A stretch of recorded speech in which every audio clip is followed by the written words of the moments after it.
A millionaire paid for a beggar to have his child, months later when he opened a test result. The steady beeping of hospital monitors filled the sterile room as Iris sat between two beds, one holding her newborn son, barely alive in his incubator, the other occupied by Michael, pale and motionless, fighting for his life. Her trembling hand moved from one to the other, torn between them, her heart breaking with each passing second. "How did it come to this?" she whispered, her voice hoarse from crying. "How did I, a homeless woman, end up holding the fate of two lives in my hands?" Before we get into the story, comment below where in the world you are watching from today, and if you like this story, don't forget to subscribe. 6 months earlier. The bitter winter wind cut through Iris's threadbare coat as she huddled in her usual corner between two buildings. The smell of hot food wafting from the nearby restaurant made her stomach growl painfully. It had been 2 days since her last proper meal. At 25, she had already lived several lifetimes of hardship, yet something in her eyes still held a spark of dignity that years on the streets hadn't managed to extinguish. She watched the endless stream of people passing by, all seemingly having a purpose, somewhere to go, someone waiting for them. Their designer shoes clicked against the pavement, their expensive coats wrapped tightly against the cold they only had to endure for moments between their warm cars and heated buildings. One day she murmured to herself, "A habit born of loneliness. Someone will look at me and see a human being, not just a stain on their perfect sidewalk." The irony of her words would only become apparent later, when that very day changed everything. It started with the sound of a sharp gasp and the thud of something heavy hitting the ground. Through the sea of legs rushing past, Iris saw him, a distinguished-looking man in an expensive suit, clutching his chest, his face contorted in pain. People walked around him, some casting curious glances, others actively avoiding looking at the scene, but no one stopped. For a moment, Iris hesitated. Years of street survival had taught her to avoid involvement with strangers, especially wealthy ones they were quick to accuse, quick to call the police. But something in the man's eyes, the same fear and loneliness she saw in her own reflection in puddles, made her act. "Sir." "Are you all right?" She scrambled to her feet, ignoring the disapproving stares as she rushed to his side. Up close, she could see the beads of sweat on his forehead despite the cold, the blue tinge to his lips. "Help," he managed to gasp, "my heart." Without hesitation, Iris supported his weight, her small frame surprisingly strong from years of survival. She fished in his coat pocket for a phone, deftly dialing emergency services while keeping him upright. "Hold on, sir. Help is coming. Stay with me," she encouraged, her voice steady despite her racing heart. "I'm Iris. Can you tell me your name?" "Michael," he wheezed. "Michael Hamilton." The name meant nothing to her, then how could she have known it would become the name that changed her destiny? As they waited for the ambulance, Iris held his hand, telling him random stories to keep him conscious, ignoring the whispers around them. "Look at that homeless woman touching him. Someone should call security. She's probably trying to rob him." But Iris didn't care. For the first time in years, she felt useful, needed. She didn't know that Michael Hamilton was one of the city's wealthiest men, that he had been searching for purpose in his life, or that her simple act of kindness would set in motion a chain of events that would challenge everything they both believed about love, family, and redemption. She couldn't have known that in 6 months she would be sitting in a hospital room, pregnant with his child, watching him fight for his life while their premature baby struggled to breathe. She couldn't have predicted the jealousy, betrayal, and sacrifice that would test her in ways street life never had. As the ambulance sirens wailed in the distance, Michael's grip on her hand tightened, and he looked at her with unclear recognition, as if seeing a ghost from his past. "You look just like," he mumbled before losing consciousness. Iris didn't hear the rest of his sentence. She didn't know that she was about to discover a connection to Michael that went far deeper than this chance encounter, a connection that would make their upcoming arrangement far more complex than a simple transaction between a wealthy man and a desperate woman. The paramedics arrived, efficiently transferring Michael onto a stretcher. As they loaded him into the ambulance, Iris stepped back, ready to disappear into the anonymity of the streets. But Michael's hand shot out, grabbing her wrist with surprising strength. "Wait," he gasped. "Come with me, please." And with those simple words, Iris's life changed forever. The fluorescent lights of St. Mary's Hospital cast harsh shadows across Michael Hamilton's private room. Iris sat uncomfortably in a plush visitor's chair, acutely aware of her shabby appearance reflected in the spotless windows. The stark contrast between them couldn't have been more apparent. He in a hospital gown that probably cost more than what she used to make in a month, she in layers of donated clothes that had seen better days. "You saved my life," Michael said, his voice stronger now. He studied her face with an intensity that made her uneasy. "But there's something else. Who were your parents, Iris?" The question caught her off guard. "James and Sarah Bennett," she replied hesitantly. "They died in a car accident 5 years ago." Michael's face paled even further, if that was possible. "James Bennett, the university professor." Iris straightened, defensive instincts kicking in. "You knew my father." "He saved my life too. 20 years ago," Michael's voice cracked with emotion. "He pulled me from a burning car, suffered third-degree burns doing it. I've been searching for his family for years to repay that debt. You have his eyes." The revelation hung heavy in the air between them. Iris felt the world tilt on its axis. Her father had never mentioned this incident. He'd had many scars, but never spoke of their origins. "I was in my 2nd year of medical school when they died," Iris said softly, the words tumbling out before she could stop them. "The insurance barely covered the funeral. I tried to keep studying, working 3 jobs, but eventually—" She gestured vaguely at herself, embarrassed by her situation. Michael's eyes filled with tears. "Your father gave everything to save a stranger, and his daughter ended up on the streets. The universe has a cruel sense of humor." Before Iris could respond, the door opened with a soft swish. Athena Ward, Michael's head housekeeper, entered the room like a storm cloud in an expensive suit. Her steel-grey hair was pulled back in a severe bun, her sharp eyes taking in the scene with obvious disapproval. "Mr. Hamilton, your cardiovascular specialist is here," she announced, pointedly ignoring Iris. "And the police would like to know if you wish to press charges against anyone for touching you without consent." Athena, Michael's voice carried a warning tone. "Miss Bennett is my guest. She saved my life just like her father did years ago." Something flickered across Athena's face recognition, perhaps, before her professional mask slipped back into place. "As you wish, sir. But might I remind you of the Thompson incident last year, when that homeless man claimed to be your long-lost cousin?" Iris stood up, her dignity rallying despite her circumstances. "I'm not claiming anything, Mrs. Ward. I didn't even know about my father's connection to Mr. Hamilton until now. I should go."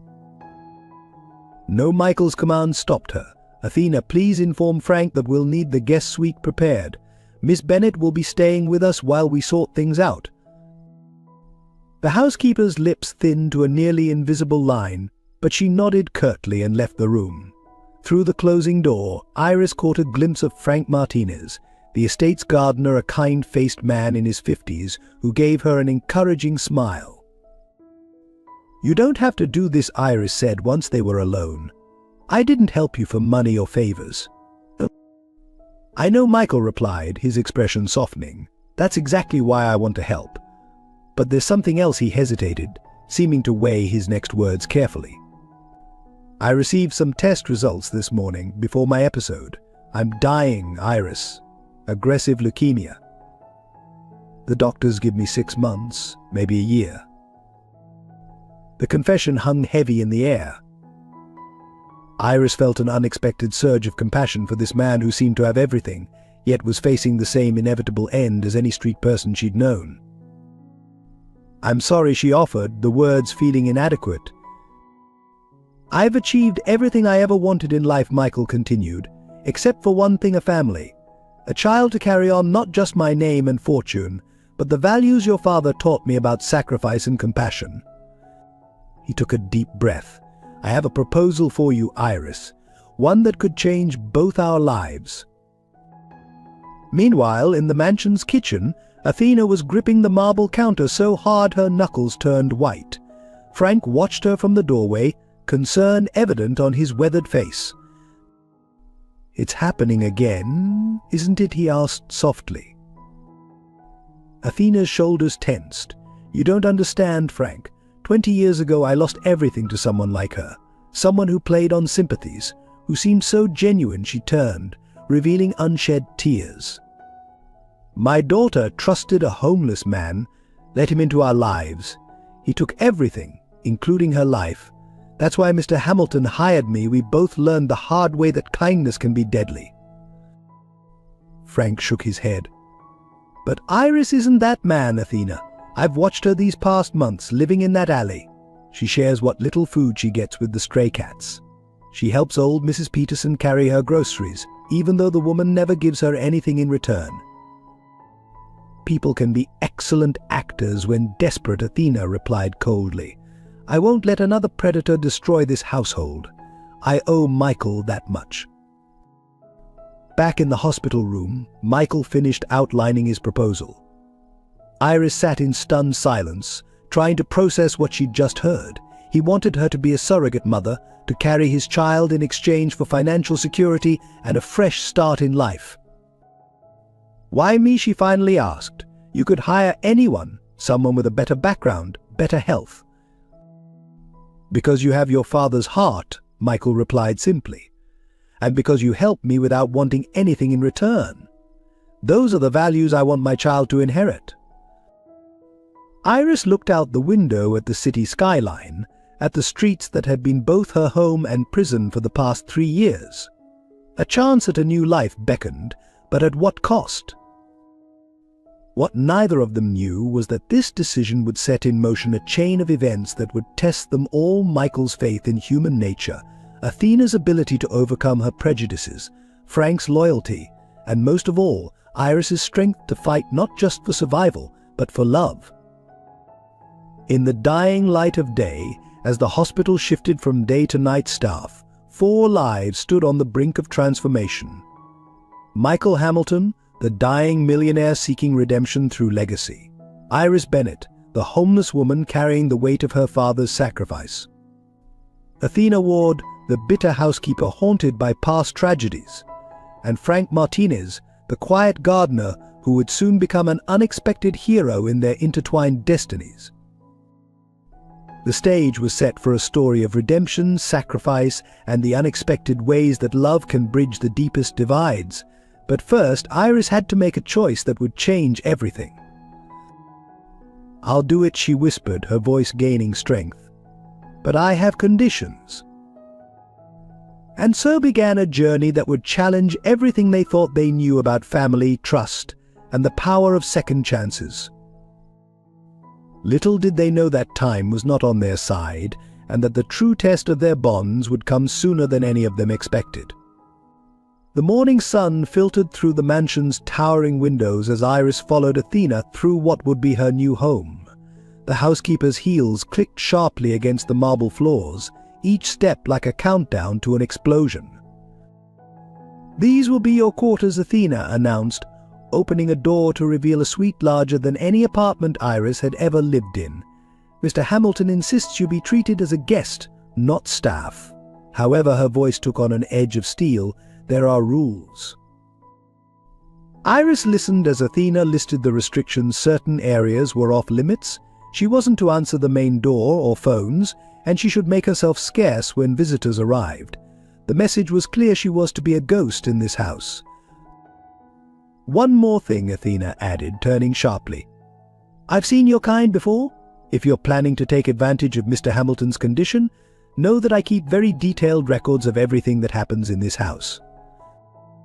Before Iris could respond, Frank appeared in the doorway.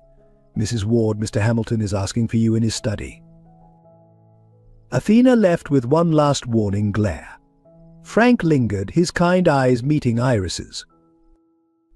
"Don't mind her," he said softly. "She's protective of Mr. Hamilton." "We all are, for good reason." "What reason is that?" Frank hesitated. "It's not my place to say, but this isn't the first time someone has tried to claim a connection to him. The last incident nearly broke him." Later that afternoon, Iris found herself in Michael's study, trying not to fidget under his intense gaze. He'd been released from the hospital that morning, but already seemed more energized, almost eager. "The fertility clinic has an opening tomorrow," he began without preamble. "Dr. Roberts is very discreet. She'll handle all the medical procedures." Iris swallowed hard. Despite her agreement, the reality of what she was about to do hit her full force. "Michael, about my conditions." He leaned forward, his expression softening. "Name them."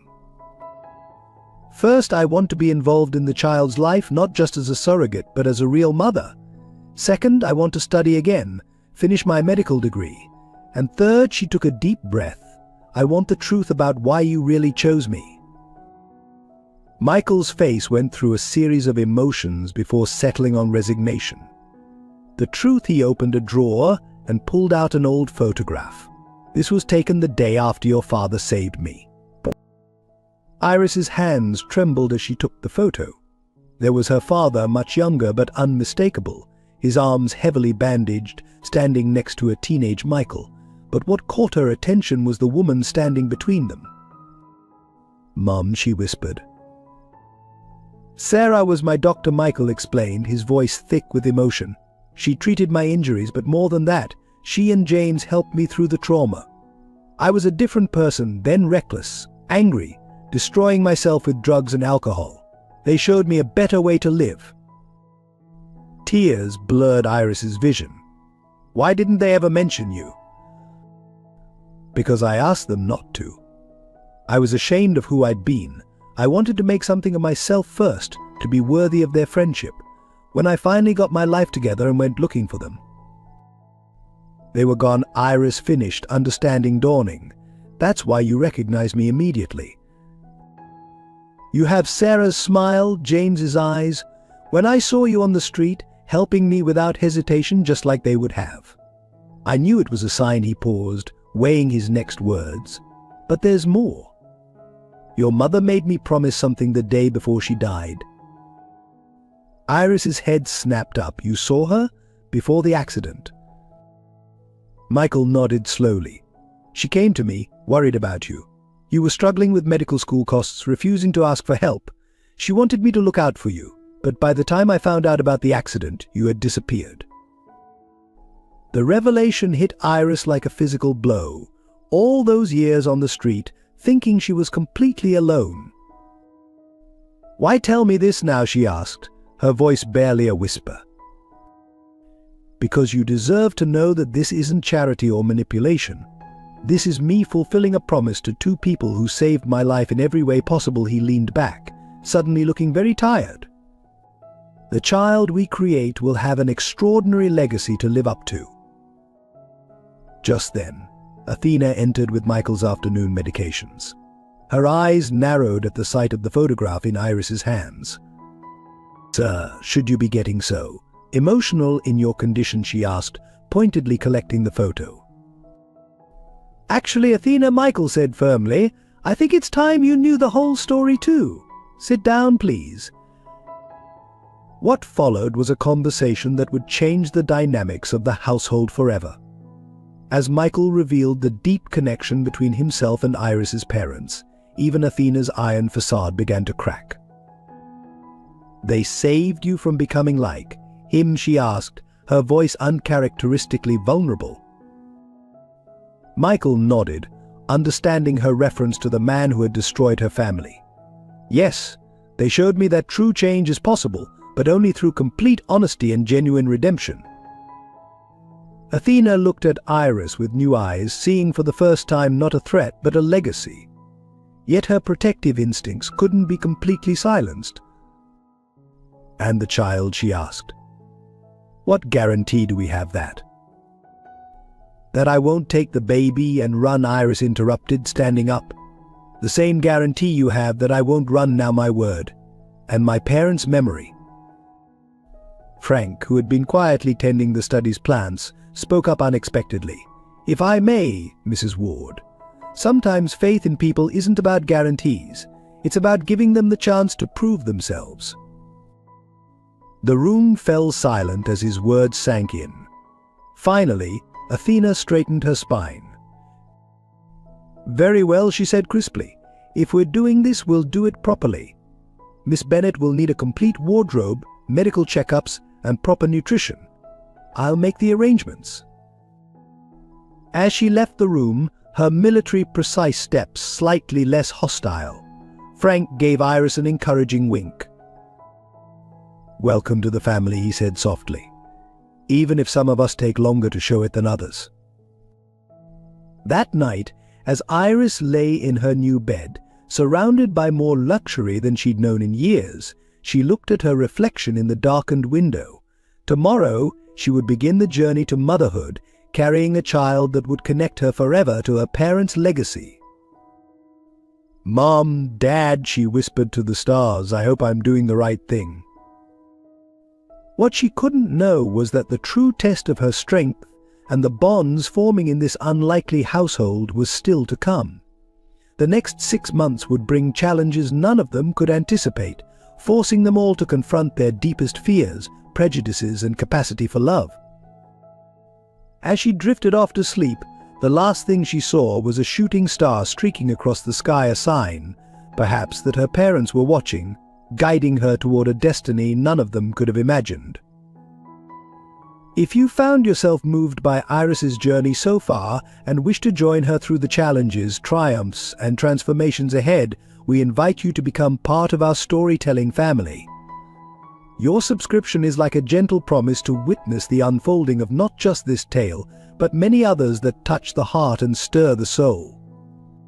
The fertility clinic's waiting room was a study in contrasts. Elegant couples in designer clothes sat as far as possible from Iris, despite her new attire carefully chosen by Athena. Their whispers weren't quite quiet enough to miss. "Isn't that the homeless woman from 5th Street? What's someone like her doing here? I heard she trapped some rich man." Iris fixed her eyes on the magazine in her lap, pretending not to hear. Her fingers traced the edge of the credit card Michael had given her first legitimate piece of identification in years. The weight of it felt foreign, like playing dress-up in someone else's life. Miss Bennet, the nurse's voice carried barely concealed disdain. "Dr. Roberts will see you now." The examination room was cold, both in temperature and atmosphere. Dr. Roberts, a polished woman in her 50s, barely looked up from her tablet. "So, you're Mr. Hamilton's candidate," she said, the pause speaking volumes. "Let's review your medical history." Each question felt like an accusation. Years of street living, malnutrition, exposure to the elements. The doctor's pen scratched against her notepad like nails on a chalkboard. "Well," Dr. Roberts finally looked up, her expression clinical. "You're surprisingly healthy, considering. But let me be clear, this pregnancy will be high risk. Any sign of drug use or alcohol?" "I've never used drugs," Iris interrupted, her voice quiet but firm. "And I haven't had alcohol since before my parents died." Something flickered in the doctor's eyes, surprise, perhaps respect. She consulted Michael's file next. "Mr. Hamilton's condition complicates things. The stress of pregnancy could affect both of you significantly. Are you prepared for that responsibility?" Before Iris could respond, the door opened. Michael stood there, looking more fragile than she'd ever seen him, but his eyes were determined. "She's more than prepared," he said, moving to stand beside Iris. "She's family." The procedure itself was clinical, impersonal, But as Iris lay there afterward, Michael held her hand, sharing stories about her parents she'd never heard before. How her mother would sing to patients in the cancer ward. How her father spent weekends tutoring underprivileged students. "Your mother once told me," Michael said softly, "that true wealth isn't in what we have, but in what we give." I didn't understand then. I do now. 2 weeks later, Iris sat in the mansion's library, staring at the positive pregnancy test. Her hands trembled as she dialed Michael's number. "It worked," she whispered when he answered. "We're having a baby." His joy was palpable even through the phone, but it was cut short by a violent coughing fit. Iris's heart clenched. His episodes were becoming more frequent. That evening during dinner, Michael made an announcement that changed everything. "I'm making some changes to my will," he said, his voice carrying through the formal dining room. "Iris and the baby will inherit everything." The crash of Athena's serving tray hitting the floor echoed like a gunshot.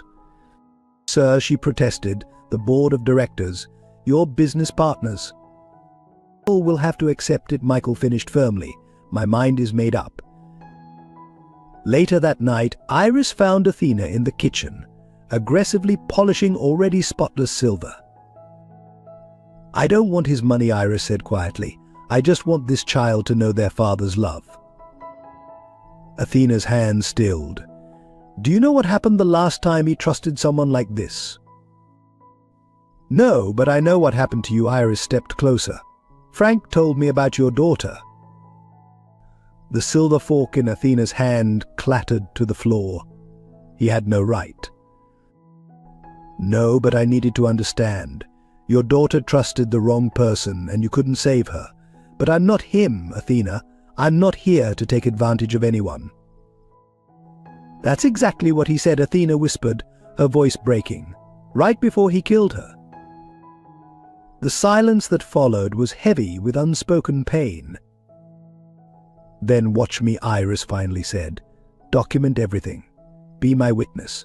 Prove to yourself that sometimes trust isn't misplaced." Something shifted in Athena's expression. She picked up the fork, polished it one last time, and handed it to Iris.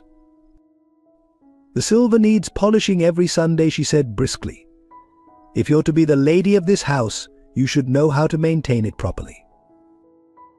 It was as close to acceptance as she could offer, and Iris recognized it for what it was. The next few weeks settled into a routine.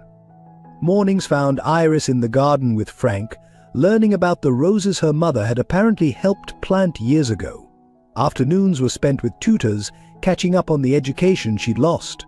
Evenings belonged to Michael, when they'd talk about everything and nothing, planning a future he might not see. But as her pregnancy progressed, so did Michael's illness. She'd hear him at night, pacing through the mansion's halls, fighting pain he wouldn't acknowledge in daylight. His skin grew paler, his frame more fragile, even as her body bloomed with new life. One night she found him in his study, staring at old photographs. "I'm scared, Iris," he admitted, his voice barely audible. "Not of dying, but of leaving you both alone." She took his hand, placed it on her growing belly. "We'll never be alone. You'll live on in every smile, every gesture, every moment of kindness this child shows the world." A kick beneath their joined hands emphasized her words, drawing tearful laughs from both of them. But life had other plans. The next morning, Iris woke to find Athena outside her door, face ashen. Michael collapsed in the night. He's being rushed to the hospital. The world seemed to tilt on its axis. As they raced to the hospital, Iris clutched her belly protectively, whispering promises to both her unborn child and the man fighting for his life. "Hold on, Michael. We need you, both of us." The hospital corridors stretched endlessly before her as she followed the gurney carrying Michael. His hand reached for hers, his grip weak, desperate. "Remember your promise," he gasped. "The baby, Our family. Don't you dare say goodbye, Iris commanded, her voice stronger than she felt. This isn't how our story ends. As the medical team whisked Michael away, Iris felt a sharp pain in her abdomen. She grabbed the wall for support, drawing concerned looks from the hospital staff. "Miss, are you all right?" a nurse approached, but Iris waved her off. "I'm fine, just stress. Please focus on him." But as she sank into a waiting room chair, another wave of pain hit harder. Athena, who had been watching silently, moved to her side. "You're not fine," she said, her usual stern tone tinged with worry. "Let them check you." Iris shook her head stubbornly. "Not until we know Michael's okay." The words had barely left her mouth when alarms started blaring from Michael's room. Medical staff rushed past, their urgent voices carrying phrases that made her blood run cold. Cardiac arrest, dropping pressure, crash cart. Iris tried to stand, to go to him, but the room spun violently. The last thing she saw was Athena's face, usually so composed, contorted with fear as she caught her falling body. "Help!" Athena's voice seemed to come from very far away. "She's pregnant, someone help her." As consciousness slipped away, Iris had one last, crystal clear thought: this couldn't be how their story ended. It couldn't be. But fate, it seemed, had other plans for the unlikely family they'd become. The emergency room buzzed with activity as Iris regained consciousness. Her first coherent thought was of Michael. But where is he?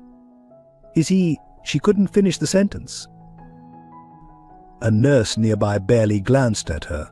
"Mr. Hamilton is in intensive care. Are you?" Family, the doubt in her voice was unmistakable. "She's carrying his child," Athena interjected sharply, surprising Iris with her defensive tone. The nurse's eyebrows shot up, her lips curling slightly. "Oh, one of those arrangements." Iris struggled to sit up, fighting waves of dizziness. Her protective instincts flared at the nurse's implication, but before she could respond, Dr. Marcus, the attending physician, approached. "Miss Bennett, we need to run some tests. Your blood pressure is concerning, and given your background, we need to check for any substance-related issues." "I've never used drugs," Iris stated firmly, for what felt like the 100th time. Nevertheless, Dr. Marcus continued, not bothering to hide his skepticism. "Hospital policy requires." "Hospital policy," Athena interrupted, her voice razor-sharp. "I assume you require drug tests from all your pregnant patients, or is this special treatment reserved for those who don't match your preferred social profile?" The doctor flushed. "Mrs. Ward, given the patient's history of homelessness, given her current status as Mr. Hamilton's chosen surrogate and the mother of his child," Athena corrected icily, "perhaps you should focus on her present condition rather than your prejudices about her past." Iris watched this exchange with growing amazement. Was Athena actually defending her? But a new wave of pain shot through her abdomen, making her gasp. This time the medical staff's reaction was immediate, though their underlying attitudes remained transparent. "Get her to examination room 3, Dr. Marcus ordered, and someone called Dr. Roberts. If anything happens to this baby, Mr. Hamilton's lawyers will have a field day." As they wheeled her down the corridor, Iris could hear the whispers following her. "Can you believe Hamilton chose a homeless woman? Probably trapped him. Wonder how much she's getting paid." In the examination room, a young resident attempted to take her medical history, her pen hovering judgmentally over the form. "Any history of prostitution?" she asked bluntly. "Excuse me," Iris and Athena spoke simultaneously. "It's a standard question." For the resident paused, searching for diplomatic words. "For what?" Athena demanded. "For women you assume sold themselves because they fell on hard times. For women you've already judged and condemned without knowing their stories." The resident blanched. I'll get Dr. Roberts." Left alone briefly, Iris turned to Athena. "Why are you defending me?" The housekeeper smoothed her immaculate skirt, avoiding eye contact. "Because I was wrong about you, and because—" She hesitated, "because 19 years ago, when my daughter was in the hospital, no one defended her against their prejudices. They saw a naive girl who'd trusted the wrong person, and they treated her accordingly." She died feeling judged and ashamed. Before Iris could respond, Dr. Roberts swept into the room, her demeanor markedly different from their first meeting. "Miss Bennet," she began, then corrected herself. "Iris, I understand you're experiencing pain. Let's focus on what matters, you and this baby." But as the doctor began her examination, Iris caught Athena wiping away a tear. Something had shifted between them, a bridge forming over their shared experience of society's judgment. "The baby's heartbeat is strong," Dr. Roberts announced, "but you're showing signs of preeclampsia. We need to monitor you closely." "And Michael?" Iris asked. "Please, I need to know how he is." Dr. Roberts exchanged a look with Athena. "He's stabilized, but critical. The next 24 hours will be crucial." A nurse entered with admission papers, her eyes widening as she read the patient information. "You'll be in the private wing, of course," she said, her entire demeanor changing upon realizing Iris's connection to Michael. "We've already prepared the luxury suite." The sudden shift in treatment was almost comical. The same staff who had whispered and judged now hovered attentively, their disdain replaced by artificial sweetness. "Funny how money changes their attitude," Athena remarked dryly as they helped Iris into a wheelchair. "But not their hearts," Iris replied softly. "They still see what they want to see." As they wheeled her toward the private wing, Iris caught her reflection in a window.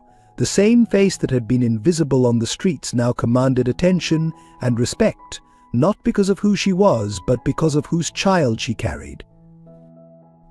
The irony wasn't lost on her. Society's prejudices could be overcome not by character or dignity, but by association with wealth and power. In the weeks following their return from the hospital, the mansion took on a different atmosphere. Michael's condition had stabilized, but he remained weak, confined mostly to his bedroom suite. Athena, despite her moment of solidarity at the hospital, seemed to channel her worry into increasingly controlling behavior. "The tiles need scrubbing again," she announced one morning, finding Iris in the kitchen. "And the silver isn't properly polished." "I just finished those yesterday," Iris replied, one hand resting on her growing belly. At 5 months pregnant, even simple tasks had become challenging. "Well, they're not up to standard," Athena countered. "If you're to be the lady of this house, you need to learn proper maintenance." Frank, trimming plants nearby, spoke up quietly. "Mrs. Ward, perhaps in Miss Bennet's condition." "Her condition doesn't exempt her from responsibilities," Athena cut him off. "Many women work through their pregnancies. Or is this too?" Beneath you now, the last words were directed at Iris with a hint of the old suspicion. Iris met her gaze steadily. "Nothing is beneath me, Athena. I've cleaned streets for food." "But Dr. Roberts said—" "Dr. Roberts isn't responsible for running this household." Athena thrust a bucket and brush into Iris's hands. "The East Wing needs attention. All of it." The East Wing, with its expansive marble floors and endless corridors, might as well have been a marathon course. Iris knelt carefully, her back already protesting. The smell of cleaning products made her stomach churn. Hours passed. The baby kicked restlessly as she worked, perhaps sensing her distress. Sweat trickled down her back, her vision occasionally blurring. But every time she paused to rest, Athena would appear, finding imperfections that required immediate attention. "You missed a spot. The baseboards are still dusty. Start over, I can see streaks." By late afternoon, Iris's hands were raw from cleaning, her knees bruised from the hard floors. The room spun slightly when she tried to stand. Mrs. Ward-Frank's voice carried from the doorway, heavy with concern. "Mr. Hamilton is asking for Iris." "She hasn't finished," he insisted. "Immediately." Iris struggled to her feet, using the wall for support. The walk to Michael's room felt endless. When she entered, he was propped up against pillows, looking pale but alert. "What's going on?" he asked without preamble. "Frank tells me you've been cleaning since dawn." "It's nothing," Iris started, but her legs chose that moment to give out. She barely made it to a chair. Michael's face darkened. Athena, his voice, though weak, carried authority. The housekeeper appeared almost instantly, her expression carefully neutral. "Explain," Michael demanded, gesturing to Iris's condition. "Sir, I merely thought it appropriate that Miss Bennet learn." "Learn what?" "How to risk her health and our child's." His voice shook with anger. "I wanted her to understand the household, not become a servant." "With all due respect," Athena's voice took on an edge, "you're not well enough to see what's happening. She's changing things, taking over, just like..." "Just like what?" Iris interrupted softly. "Like the man who killed your daughter." The room fell silent. Michael looked between them, understanding dawning on his face. "Athena," he said gently, "Iris is not Thomas." The housekeeper flinched at the name. "Thomas charmed his way into your daughter's life, gained your trust, then destroyed everything," Michael continued. "I understand your fear. But Iris has proven herself time and again." Has she? Athena's voice cracked. "Or is she just better at hiding her true intentions? My Emily was pregnant too when she couldn't finish." Iris stood slowly, crossing to Athena. "I didn't know," she said softly. "About the baby. I'm so sorry." "Emily was 7 months along," Athena whispered, her rigid posture finally crumbling. "He took everything, my daughter, my grandchild, my faith in humanity. I can't watch it happen again." "Then don't watch," Iris replied, taking her hand. "Help. Be the protector you couldn't be for Emily. But protect us from real threats, not imagined ones." Tears slipped down Athena's cheeks. "I see her in you sometimes," she admitted. "The same kindness, the same trust. It terrifies me." Michael watched them, these two wounded women finding common ground in their pain. Perhaps, he suggested gently, instead of testing Iris's endurance, you could teach her what she truly needs to know about running this house. As a mentor, not an adversary. Athena straightened, wiping her eyes. "You'll need to understand the household accounts," she said finally. "And staff management. Security protocols." Her voice took on a professional tone, but the underlying hostility had vanished. "I'd like that," Iris smiled tiredly. "But perhaps we could start tomorrow?" The babies had quite enough excitement for one day. For the first time since they'd met, Athena's lips curved in a genuine smile. "Rest," she commanded, "but gently this time. We'll begin your real education in the morning." As Iris left the room, she heard Athena speaking quietly to Michael. "She's nothing like Thomas. I see that now. She's like Emily, which makes it even more important that I protect her properly." The baby kicked, as if in agreement, and Iris placed a hand on her belly. "It's okay, little one," she whispered. "I think we finally found our way through her armor." But life, as they would soon discover, had more challenges in store, ones that would test their newly formed bonds in ways none of them could anticipate. Late one night, unable to sleep, Iris wandered into the mansion's library.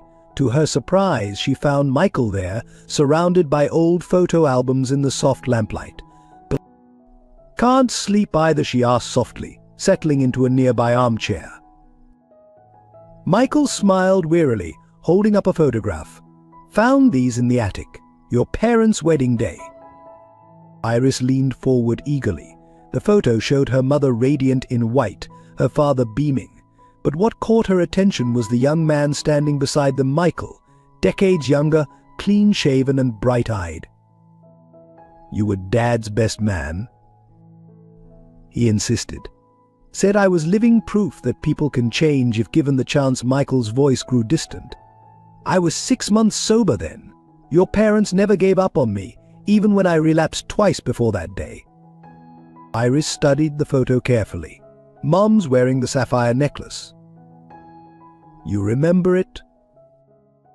She wore it every Sunday, said it reminded her that beauty can come from unexpected places. Iris swallowed hard. It was lost in the accident. Michael set down the album, his movements deliberate. "Not lost," he said quietly, reaching for a small box on the side table. "Protected." Inside lay the sapphire necklace, its deep blue stones catching the lamplight. "How?" Iris whispered. "Sarah gave it to me the day before the accident. Asked me to keep it safe until you were ready." His hands trembled slightly as he lifted the necklace. She knew, somehow. Mothers always know. Iris touched the stones gently, memories flooding back. "I remember sitting on her lap while she got ready for dinner parties. She'd let me wear it sometimes, just around the house." "It should have been your graduation present," Michael said softly. "For medical school." A weight of missed opportunities hung between them. Suddenly, Michael doubled over in a coughing fit. Iris rushed to his side, supporting him until it passed. "I'm fine," he wheezed, but his handkerchief came away spotted with blood. "You're not fine," Iris said firmly, her medical training kicking in. "And you're not fooling anyone by pretending." Michael's shoulders sagged. "I'm scared, Iris. Not of dying, I've made my peace with that. But this child," his hand reached out to touch her rounded belly. "Will they remember me? Will they know how much I already love them?" The baby kicked against his palm, drawing a tearful laugh from both of them. "Tell me about your dreams for them," Iris encouraged, settling on the floor beside his chair. "What do you imagine?" For hours they talked. Michael spoke of his hopes not for business success or social status, but for simple joys, teaching the child to ride a bike, reading bedtime stories, Sunday picnics in the garden. "I want them to know value isn't measured in bank accounts," he said passionately. "I want them to have your heart, your parents' compassion." As dawn broke, finding them still talking, Iris made a decision. "Move into the garden suite," she suggested. "It's closer to my room, has better air circulation, and opens directly to the roses Mom planted." "Athena won't approve of changing the master's traditional quarters," Michael smiled weakly. "Athena will help us move today," a voice came from the doorway. The housekeeper stood there, breakfast tray in hand, her expression soft. "I've been considering suggesting it myself." Over the next few days, the household settled into a new rhythm. Michael grew stronger, surrounded by Sarah's roses, often sitting in the garden, while Iris read medical textbooks nearby. Athena's lessons in household management became a daily ritual, punctuated by stories of Emily's childhood. Frank, ever observant, started keeping a journal. "Someone should record this," he told Iris one evening. "How love can heal even the deepest wounds." But fate wasn't finished testing them. One morning, as Michael and Iris shared breakfast in the garden, his hand suddenly went slack, his teacup shattering on the flagstones. Iris reached for him, her heart racing. His eyes were unfocused, blood trickling from his nose. "Can't breathe." "Athena."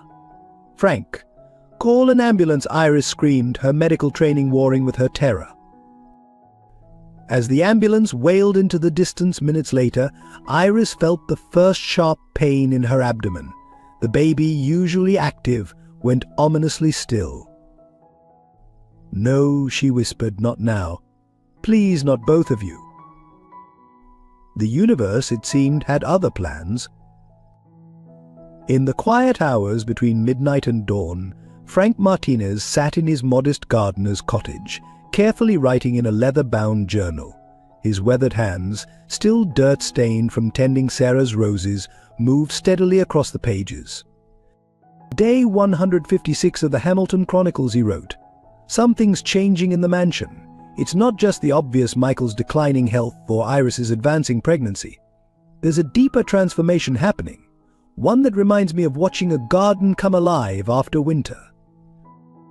Frank had been more than just a gardener for the past 20 years. He was the mansion's quiet observer, its secret historian. Every significant moment, every subtle change, recorded in volumes of journals hidden in his cottage. Today I witnessed something remarkable, his entry continued. Athena was teaching Iris about the family silver when Michael had another coughing fit. Before any of us could move, both women reached him simultaneously, Athena with his medication, Iris supporting his weight. They worked in perfect synchronization, like they'd been doing it for years. The look they exchanged afterward, it was as if they finally recognized each other as family. He paused, remembering the scene. But there's something else, something troubling. The doctor's visits are becoming more frequent. I overheard Dr. Roberts talking to Michael in the garden. His condition is deteriorating faster than expected. And Iris. She's hiding her own symptoms. I've seen her clutching the stair rail, fighting dizziness. She thinks no one notices, but I do. I always do. A soft knock interrupted his writing. Opening the door, he found Athena standing there, her usual perfect posture slightly slumped. You're still documenting everything, she asked, entering without invitation. Frank nodded, gesturing to the journals lining his shelves. Someone needs to remember the truth. The truth, Athena picked up the current journal, scanning the latest entry. You mean how wrong I was about her? Among other things, Frank watched as Athena sank into his worn armchair.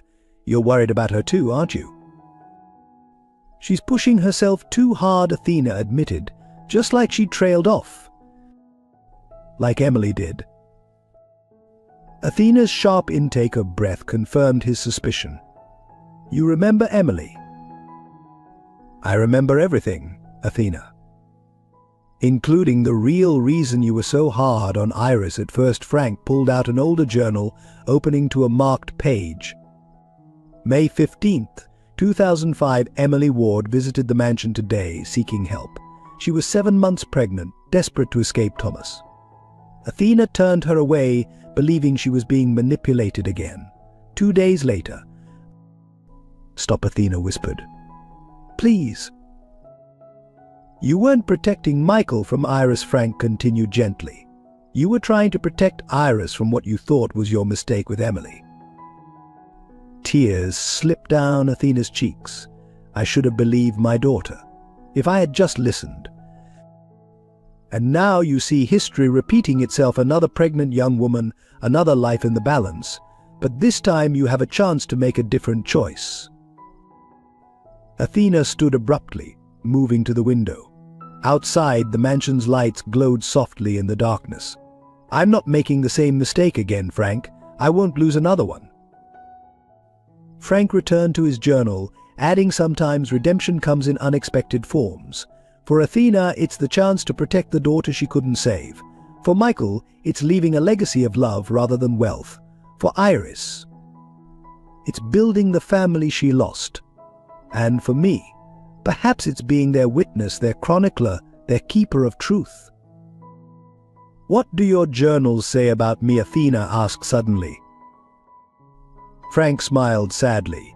That you're the heart of this house, even when you try to hide it. That your strength comes from your deepest wound. That you've spent 19 years punishing yourself for something that was never your fault. And Iris. And that she's healing all of us, even as she fights her own battles.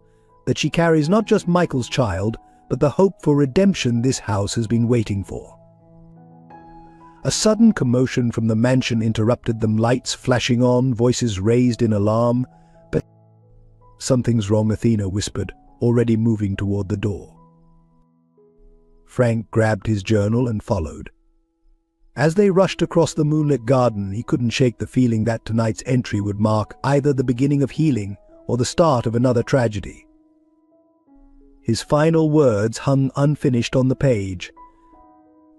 The truest test of family isn't blood or name or fortune. It's who stands beside you in your darkest hour. Tonight, I fear we're about to discover exactly what that means. The marble staircase gleamed in the half-light of dawn, each step a potential precipice. Iris gripped the banister, her vision swimming as another wave of pain tore through her abdomen.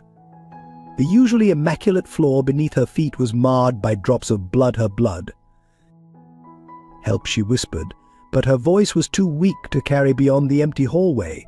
Somewhere above in his room, Michael was fighting for his life, and here she was, 6 months pregnant, feeling their child's increasingly frantic movements as her body betrayed them both.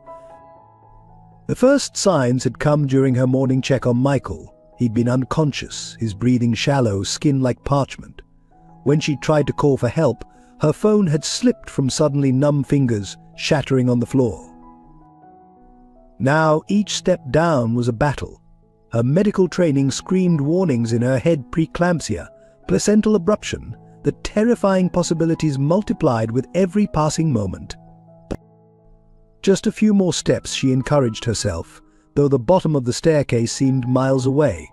"Hold on, little one. Please hold on." Where was everyone?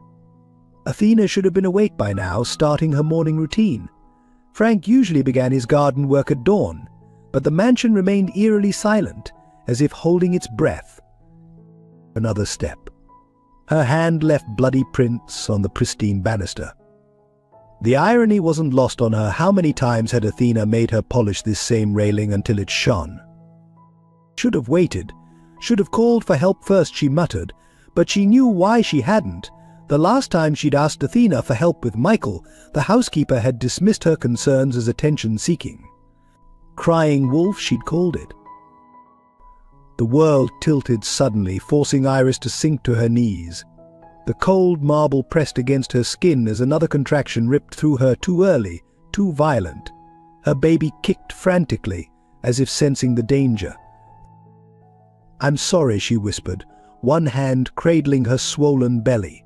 "Mummy's trying. I promise I'm trying." A memory flashed unbidden, her mother's voice from years ago. Sometimes the hardest part of love is knowing when to ask for help. She'd been teaching young Iris about pride versus necessity. A lesson lost until this moment. Gathering what remained of her strength, Iris tried to call out again, "Athena. Frank. Anyone." Her voice echoed through the empty halls, bouncing off marble and mahogany, returning to her unanswered. The pain intensified, and she felt a warm gush between her legs. More blood, too much blood. In that moment, clarity struck with devastating force. She was going to lose this baby. She was going to lose Michael. After everything they'd built, all the trust and love they'd created, it would end here, on these cold stairs, alone. "No," she growled, surprising herself with the ferocity in her voice. "Not like this. Not today." Using the banister as support, she pulled herself up. One step, another. Each movement sent shards of agony through her body, but she kept moving. Michael needed help. The baby needed help. Pride and fear had no place in this equation. She was nearly halfway down when it happened. A wave of dizziness, stronger than before, hit without warning. Her grip on the banister slipped, fingers slick with blood and sweat. Time seemed to slow as she felt herself falling, the world spinning in a kaleidoscope of marble and morning light. In that suspended moment, she had one clear thought: "I'm sorry, Michael.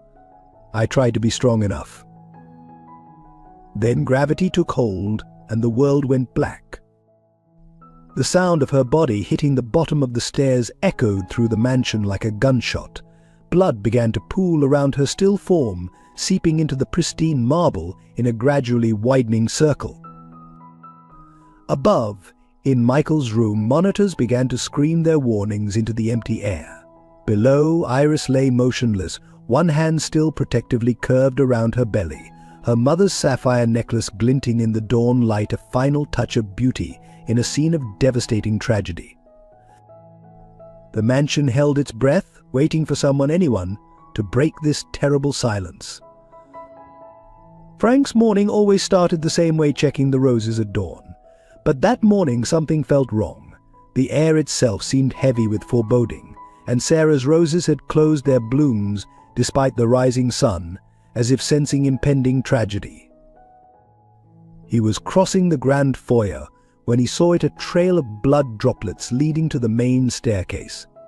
His heart stopped at the sight that awaited him. "Dear God, Athena," help his voice echoed through the mansion as he rushed to Iris's crumpled form. "No, no, no." She lay at an unnatural angle, blood pooling beneath her, one hand still protectively curved around her belly. The other clutched Sarah's sapphire necklace, the stones now stained crimson. Athena appeared at the top of the stairs, her customary composure shattering at the scene below. "Emily," she whispered, momentarily lost in her own tragedy, before reality snapped back. "Iris." She flew down the stairs, her usually measured steps forgotten. Together they assessed the situation with the efficiency of people too familiar with tragedy. "Pulse is weak, but there," Frank reported, fingers pressed to Iris's neck. "The baby." "Call an ambulance," Athena commanded, already pulling out her phone. She paused, horror dawning. "Michael's monitors, why aren't they?" A distant alarm began to wail from upstairs. "Go," Frank urged. "I'll stay with her." Athena hesitated, torn between the two emergencies. In that moment she saw what Frank had been documenting all along, how history was trying to repeat itself, offering her a chance at redemption or damnation. "No," she said firmly. "We don't separate. Not this time. Help me move her." "We shouldn't move her in this condition." "Look at the blood pattern, Frank." She was trying to get help for him. "We bring them together." Understanding dawned in Frank's eyes. With infinite care they lifted Iris, monitoring her breathing with each step. The journey upstairs was agonizing, every movement risking further injury, but something deeper than medical wisdom guided them. Michael's room was a chaos of screaming monitors and flashing lights. He lay pale and still, his oxygen levels plummeting. As they placed Iris on the adjacent bed, his monitors registered a subtle change, as if even unconscious he sensed her presence. Athena moved with surprising gentleness, positioning Iris's hand so it touched Michael's. "Fight," she whispered fiercely. "Both of you. All of you." Frank watched in awe as the housekeeper transformed, years of rigid protocol melting away as she tended to them both. She spoke constantly to Iris, to Michael, to the unborn child, her voice carrying the strength they needed. "You don't get to leave us," she commanded, wiping blood from Iris's face with trembling hands. "I won't lose another daughter. I won't let another child grow up without their mother." The ambulance sirens wailed in the distance as Frank continued monitoring vital signs. He noticed something extraordinary when Iris's hand was in contact with Michael's. Both their readings stabilized slightly. "Athena," he called softly. "Look." The monitors told a story of connection deeper than medicine could explain.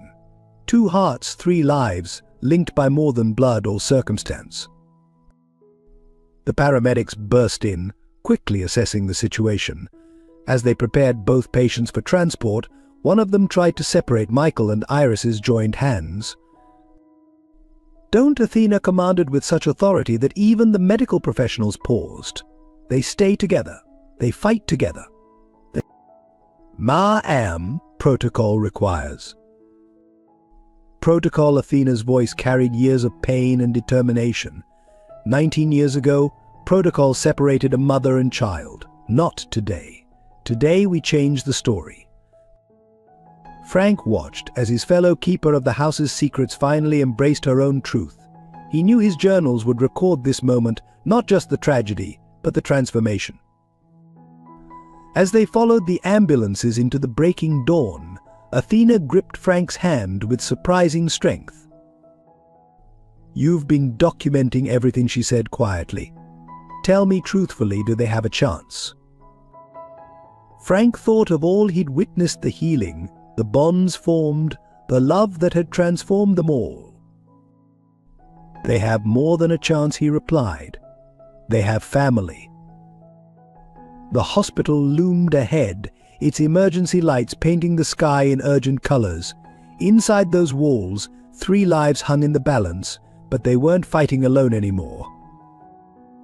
The story wasn't finished, and this time Athena was determined to help write a different ending. The emergency room erupted into controlled chaos as both patients were rushed through the doors. Dr. Roberts, arriving moments after the call, took immediate command. Trauma 1 and 2, side by side, she ordered. Full obstetrics team to 1, cardiac unit to 2. I want these rooms connected now. The staff scrambled to remove the dividing wall between the trauma rooms, creating one large space. They worked with synchronized precision, but the gravity of the situation was evident in their tense faces. Multiple traumas, approximately 28 weeks pregnant, suspected placental abruption, one team called out. Cardiac arrest, stage 4 leukemia, blood pressure critically low, reported another. Dr. Roberts moved between both patients, her professional mask slipping only when she saw their hands still desperately clasped together. She turned to Athena and Frank in the doorway. "You need to wait outside." "I'm not leaving." Athena's voice was steel. "Not this time." Something in her tone made the doctor pause. "Stay out of the way, and prepare yourselves, this might not end well." The next hours were a blur of medical terminology and urgent decisions. Iris's blood pressure kept dropping dangerously low. The baby's heartbeat became erratic. Michael's body was shutting down. "We need to perform an emergency C-section," Dr. Roberts announced. "The baby's in distress." "She's too weak for surgery," another doctor argued. "She'll never survive." "And the baby won't survive if we wait," Dr. Roberts countered. "We're losing all 3 of them." From her corner, Athena watched the medical team debate, her own memories threatening to overwhelm her. 19 years ago, she'd stood in a similar room, listening to doctors make decisions about Emily's life. She'd been silent then, paralyzed by protocol and propriety. Not this time. What would give them the best chance, she asked, her voice cutting through the medical debate. Not individually together, as a family. Dr. Roberts looked startled, then thoughtful. "Theoretically. If we could stabilize Michael, his presence might help Iris's readings. We've seen it in the monitors, but he needs a blood transfusion immediately, and with his rare blood type." "Test me." Athena stepped forward. "Test me now." "Mrs. Ward, the chances of a match." "Emily had the same blood type as Michael," she said quietly. "She got it from me." The revelation hung in the air. Frank reached for his journal, understanding finally dawning. This wasn't coincidence, this was redemption. The next moments were a flurry of activity. Athena's blood was drawn and tested while the medical team fought to keep all 3 patients alive.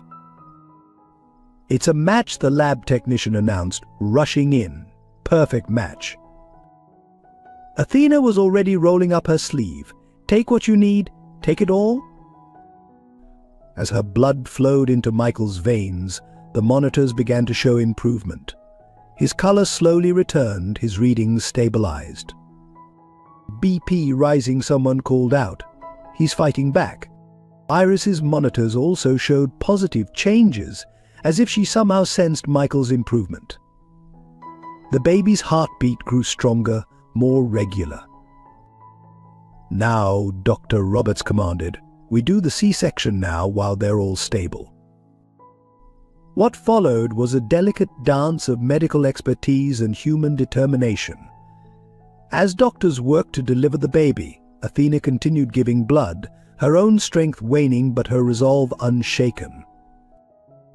Frank documented everything in his ever-present journal, recording not just the medical miracle unfolding, but the deeper healing taking place. Athena wasn't just giving blood, she was giving forgiveness to herself and to the past. The sound of a baby's first cry cut through the tension like a shaft of sunlight through storm clouds. Tiny but fierce, the infant announced their arrival with a strength that belied their premature state. Boy, Dr. Roberts announced, her voice thick with emotion. Small but fighting. As the baby was quickly whisked to the NICU, Michael's eyes fluttered open.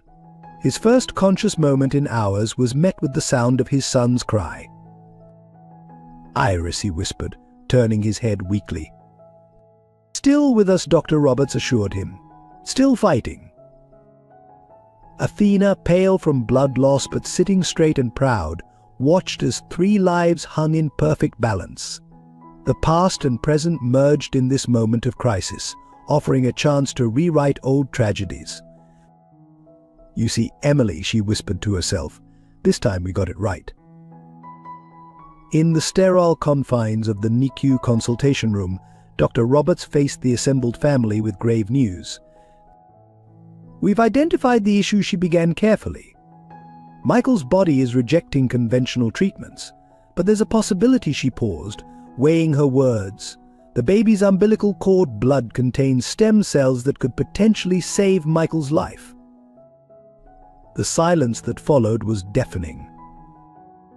"However," she continued, "harvesting these cells in the baby's current premature state carries significant risks.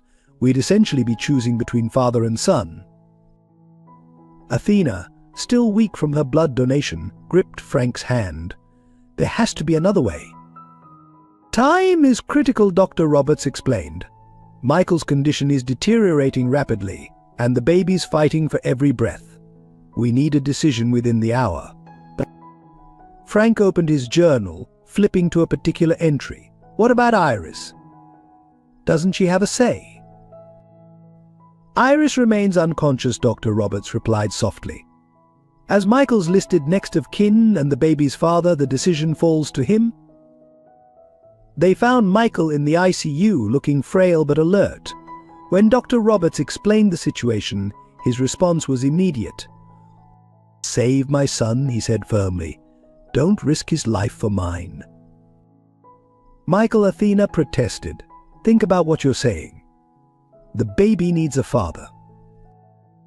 "He needs his mother," Michael interrupted. "And Iris needs her chance at the family she deserves. I've lived my life, made my peace." Frank stepped forward, his journal open. "Before you decide, there's something you need to know," he began reading from his latest entry. "Last night I overheard Iris in the garden. She was talking to her unborn child, making a promise. She said, 'Your father is the bravest man I've ever known. He taught me that real strength isn't in surviving, but in what you're willing to sacrifice for love. I promise you'll know that love. Feel that strength every day of your life.'" Tears streamed down Michael's face. She always could see the best in people. "There's more," Frank continued. "She spoke to Sarah's roses like she does every night. She said, 'Mom, I understand now what you meant about love being worth any risk. I'd give anything, everything to save this family we've built.'" Before Michael could respond, alarms blared from the NICU. Dr. Roberts rushed out, returning moments later with urgent news. "The baby's stats are dropping. We need to make a decision now." Michael closed his eyes, tears falling freely. What would Iris want? Athena stepped forward, her voice stronger than her weakened body should allow. She'd want what she's always wanted for this family to be whole. Suddenly, Frank's eyes widened. "The journals," he whispered. "All this time, I've been recording everything, including." He frantically flipped pages. "Here. 3 months ago, Iris had her blood typed for prenatal testing. She's a universal donor, and her blood showed unusual regenerative properties." Dr. Roberts grabbed the journal, scanning quickly. "This could work. If we could synthesize her blood components, It might bridge the gap, give both Michael and the baby a fighting chance. But Iris is too weak, Athena protested. Not if I donate again, Michael said quietly. My blood, strengthened by Athena's donation, could help stabilize Iris enough to help both me and our son. A perfect circle, Frank murmured, writing rapidly, the family saving each other. With Dr. Roberts was already moving. It's risky, but it's our best option. Mr. Hamilton, if you're willing. Michael struggled to sit up. Whatever it takes. This family survives together. As the medical team rushed to implement their desperate plan, Athena turned to Frank. You knew, didn't you? That's why you keep those journals, not just to record history, but to find these connections we all miss. Frank smiled softly, writing as he spoke. Sometimes the answers we need are in the stories we're too busy to read. This family's story isn't finished yet. In the NICU, the tiny baby fought for every breath, his strength a testament to both his parents. In the ICU, Iris lay still, her body slowly healing, and between them, Michael prepared to risk everything on the chance that love really could conquer all. The next few hours would determine not just their survival, but the very definition of what makes a family whole. As Michael prepared for the procedure that could save his family, the weight of love, sacrifice, and hope hung in the hospital air. Like the pages of Frank's journal, some stories have the power to touch our hearts and remind us that miracles can happen when love knows no bounds. If this tale of unconditional love and family has moved you, we invite you to be part of our storytelling family. Simply comment 1 below to let us know this story touched your heart. Your engagement helps us share more powerful stories of hope, redemption, and the extraordinary strength of ordinary people. In the quiet moments that followed, as the medical team prepared for the desperate procedure, 3 lives hung in the balance, their fates intertwined by love stronger than blood. The hospital chapel sat empty except for Athena, her normally perfect posture crumpled as she knelt in prayer. The morning sun filtered through stained glass, casting colorful shadows across her tear-stained face. Emily, she whispered to the silence, I need your guidance now. I couldn't save you, but maybe I can help save them. The soft scratch of pen on paper made her turn. Frank stood in the doorway, his ever-present journal open. Even in our darkest moments, you're still documenting, she asked, a hint of her old sharpness returning. Some stories need to be remembered, he replied softly, especially the painful ones. The chapel doors burst open as Dr. Roberts rushed in. It's happening. All 3 are crashing simultaneously. Athena rose swiftly, years of professional composure snapping back into place. What do you mean all 3? The baby's oxygen levels are critical. Michael's body is rejecting the new treatment. And Iris, Dr. Roberts hesitated. She's bleeding internally. We need to operate immediately, but she's too weak to survive surgery. The blood transfusion plan Frank started won't work fast enough. We need to make a choice. Dr. Roberts' voice cracked slightly. We can save the baby, but we'll lose Iris. We can try to save Iris, but the baby might not survive the delay. Or we can focus everything on Michael, giving him a chance to save them both if he recovers, but risking losing all 3 if he doesn't. Athena felt the world tilt beneath her feet.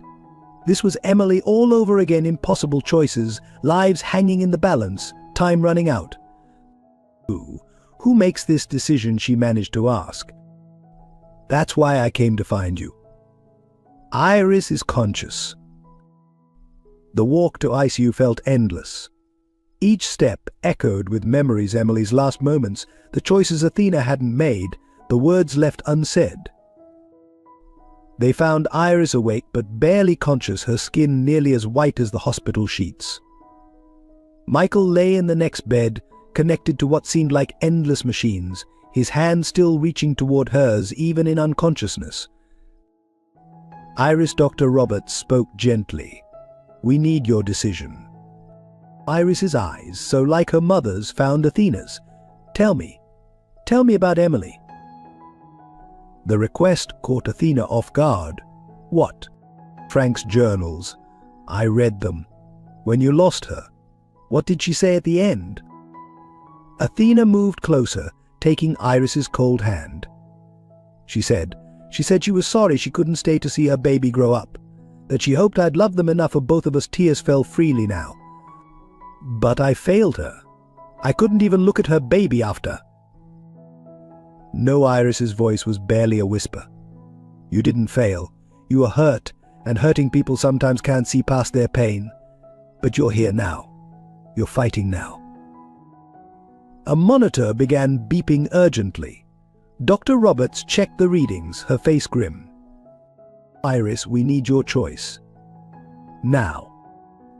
Iris turned her head slightly, looking at Michael's still form. Then her hand moved to her belly, where their son fought for life.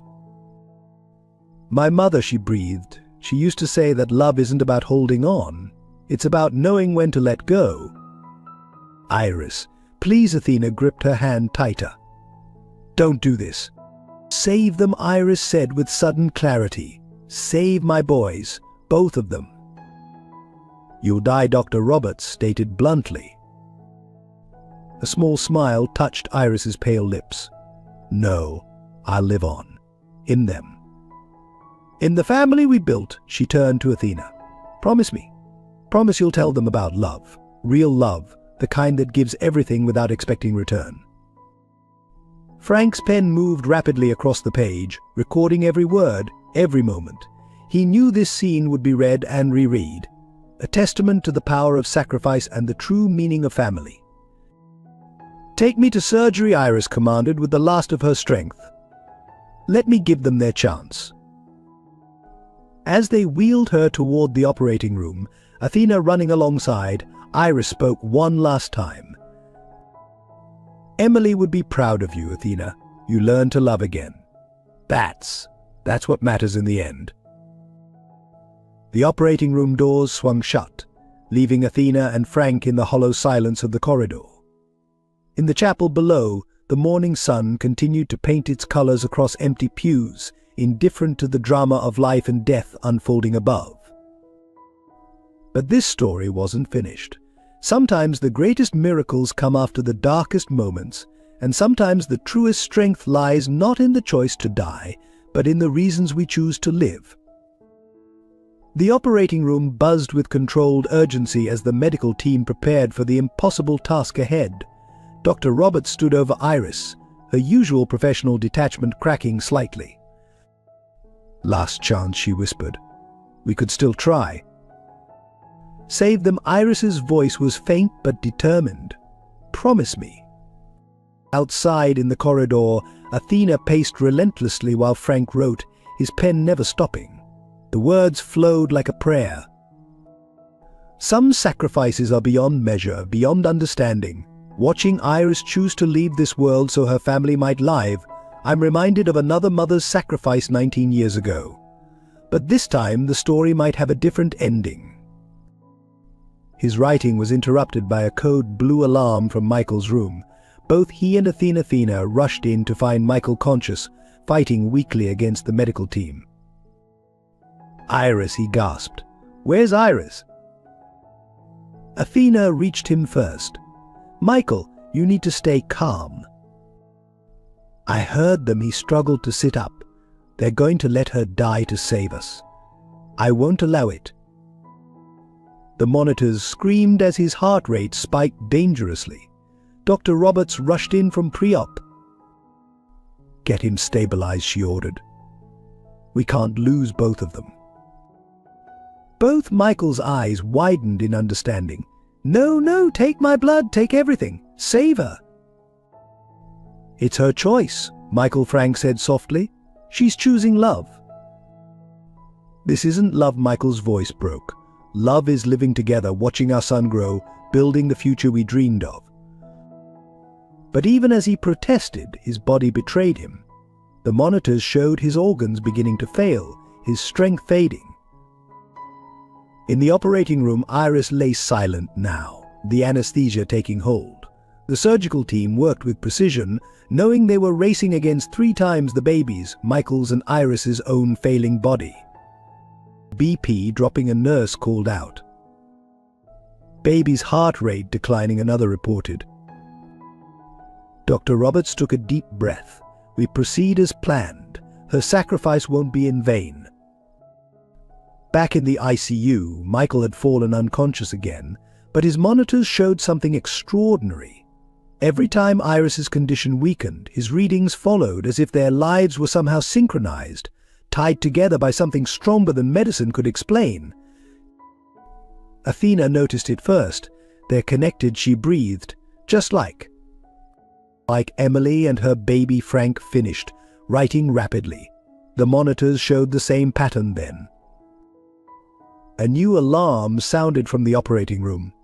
Through the window, they could see the medical team's movements becoming more urgent. We're losing her, someone shouted. At that exact moment, Michael's eyes flew open. Despite his weakness, his voice carried a strength that made everyone freeze. Iris Bennett, he called out, as if she could hear him through walls and unconsciousness. Don't you dare leave us. Our story isn't finished. In the operating room, Iris's falling vital signs suddenly stabilized. Impossible, Dr. Roberts whispered, but her hands never stopped moving. Athena gripped Frank's arm. The journals you wrote about this before. The night Emily. Frank nodded, turning to a dog-eared page. Some bonds transcend physical limitations.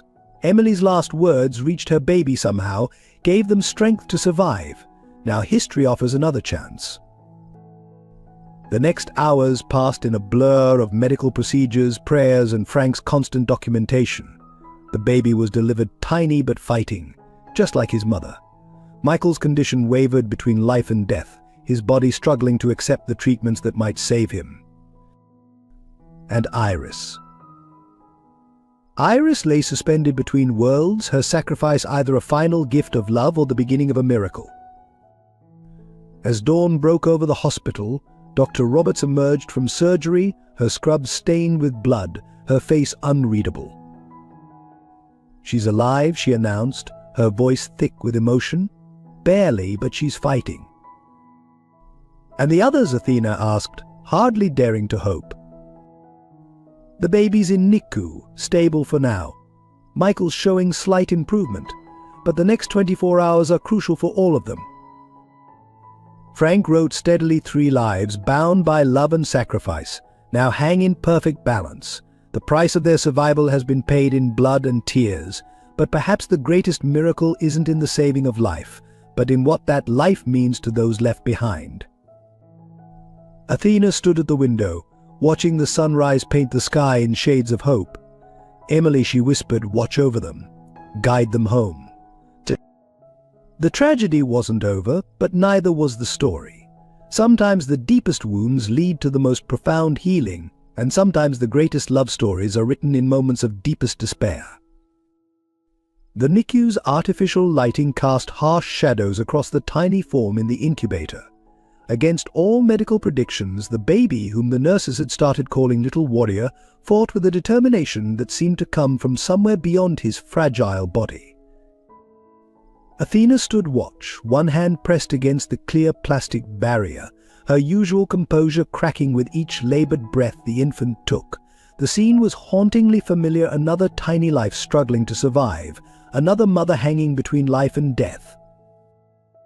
Talk to him, Frank encouraged softly, looking up from his journal. They say babies can hear. I couldn't talk to Emily's baby, she interrupted, her voice raw. I couldn't even look at. Then maybe it's time to heal that wound too. After a long moment, Athena began to speak. Hello, little one. Your grandmother Emily. She would have been about your age when her voice caught. She would have loved you so fiercely. Just like your mother does. Just like I should have loved her baby. The monitors registered a slight strengthening in the baby's vitals. Meanwhile, in the ICU, Michael had regained consciousness enough to make a desperate request. "Take me to them," he pleaded with Dr. Roberts. "Please, if these are our last moments." "You're too weak," she protested, but the look in his eyes made her hesitate. "Then I'll crawl there myself." They compromised a wheelchair, an oxygen tank, and strict time limits. As they wheeled him first to Iris's room, the monitors told a now familiar story. Both patients' readings improved slightly in each other's presence. Iris lay motionless, sustained by machines, yet somehow maintaining a fragile grip on life. Michael reached for her hand, his own trembling with effort. "You stubborn, beautiful soul," he whispered. "Still fighting, aren't you? Still refusing to let go?" A tear slipped down his cheek. "I found your letter, the one you wrote just in case. You said you finally understood what real love means, giving everything without guarantee of return. But you're wrong, Iris. Real love is fighting to stay, to build something lasting from all this pain." The monitors beeped steadily, offering no response. In the NICU, Athena had finally found her voice, decades of guilt and grief pouring out as she spoke to the tiny baby. "Your Aunt Emily, she made the same choice your mother did, choosing her baby's life over her own. I was so angry at her for leaving, so scared of loving and losing again, that I couldn't see the gift she'd left behind. I failed her then, but I promise you, little one, I won't fail your family now." Frank recorded everything, his pen capturing not just words but the weight of history attempting to heal itself through repetition and redemption. Then the alarms began. First in the NICU, the baby's oxygen levels plummeting. Then in Iris's room, her heart rate becoming erratic. Finally, Michael's monitors screaming their own warnings. Dr. Roberts and her team rushed between rooms, fighting to stabilize 3 failing bodies, 3 precious lives slipping away despite everything modern medicine could offer. "It's happening again," Athena whispered, frozen between the NICU and ICU, just like with Emily. But Frank was already moving, his journal tucked under his arm. "No," he said firmly. "This time we change the ending. This time we fight back." He began reading aloud from his journal stories of Michael's transformation through love, Iris's unwavering strength, the baby's miraculous conception and fight for life. His voice carried through the corridors, weaving together threads of past and present, loss and hope, death and rebirth. Athena joined him, adding her own memories of Emily, of redemption found in unexpected places, of love's power to heal even the deepest wounds. The medical team worked frantically, but something beyond their science seemed to fill the air. Call it faith, call it love, call it the stubborn refusal of history to repeat its cruelest chapters. In 3 different rooms, 3 hearts fought to keep beating, 3 souls clung to life with a determination that defied explanation, and in the space between 2 voices continued their story vigil, refusing to let silence claim another family, another chance at healing. The tragedy hung suspended, balanced on a knife's edge between devastating loss and impossible hope. But sometimes in that precarious space between heartbeats, miracles take root in the very soil of our deepest fears. Dawn was breaking over the hospital, painting the sky in shades of possibility, as the monitors began to tell a new story, one of survival against all odds, of love stronger than death itself. 3 rooms, 3 lives, 1 moment that would define them all. In the NICU, the baby's monitor flatlined first. The shrill sound cut through the hospital's pre-dawn quiet like a knife. Dr. Roberts abandoned Michael's bedside, sprinting toward the sound, her team close behind. No pulse, a nurse called out. Beginning infant CPR. Tiny chest compressions on an impossibly small body. 1, 2, 3. In Michael's room, his monitors began their own desperate song. His earlier improvement vanished like smoke. his body giving up the fight that had sustained him through sheer will. "Cardiac arrest," someone shouted. "Crash cart to ICU?" And Iris. Iris's readings simply faded like a radio signal losing strength. No dramatic alarms, no sudden crisis. Just the quiet ebbing of life itself. Athena stood in the hallway between the three rooms, her world collapsing for the second time in 2 decades.